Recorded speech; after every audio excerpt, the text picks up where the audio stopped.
My name is Donald Coe. I am the Foundation Board President at Crisis Services. My first interaction with Crisis Services came shortly after my mother committed suicide.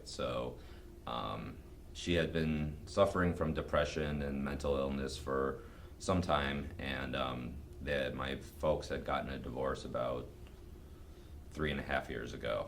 And after that, it kind of exacerbated the problems that she had, and she actually tried to commit suicide for the first time about 6 months to a year after the divorce. And so we had an idea that there were issues there, and that there were going to be, that we had to get her some help. And we tried for a while. She was seeing a psychiatrist, and things seemed to be getting back on the upswing, but about Christmas time, a little earlier, Thanksgiving, I'd say, of about 1.5 years ago, this would be 2011, things just got harder for her. Nothing seemed to be pleasing her anymore. She never seemed to be happy, even at the times when the kids were at the house and the house was full again. And it was a really bad holiday season that year. And then January 16th of the next year, I got a call from my brother that morning, and he said that my mom had tried to commit suicide again, and she was in the ER, and it didn't look good. So I got in the car and drove as quickly as I could over there, but it was too late. I got there, and she had already passed. And in that time, right after the incident, there was nothing I'd be lying if I said the first thought I had was, who do I call for help at that instant? But it was just this overwhelming grief and just an inability to move on almost. It was so crippling that first day. But then by the second day, when we had to start doing the arrangements with the funeral home, the funeral home asked us, if we wanted the donations or anything to go anywhere.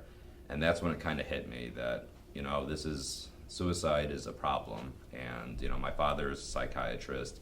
I've suffered through mental illness and depression myself before. And, I've had suicidal thoughts well before that. But it all just kind of crystallized in that moment that it was something that affected me. It was something I know that affected friends, and obviously it severely impacted my mother.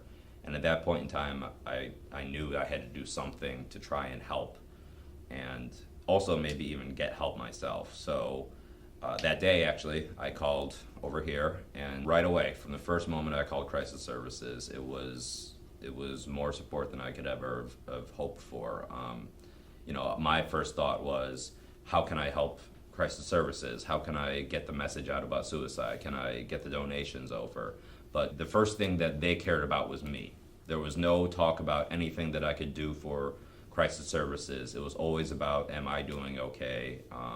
Do you need any assistance from us? And that was a really big help at the time. I had my own psychiatrist, so I wasn't necessarily looking for that, but to have that support and to have that, knowledge that they cared about me first, that really meant a lot to me, and it kind of really crystallized what I wanted to do with Crisis Services. So that was my first experience with Crisis Services, and the first contact I had with them.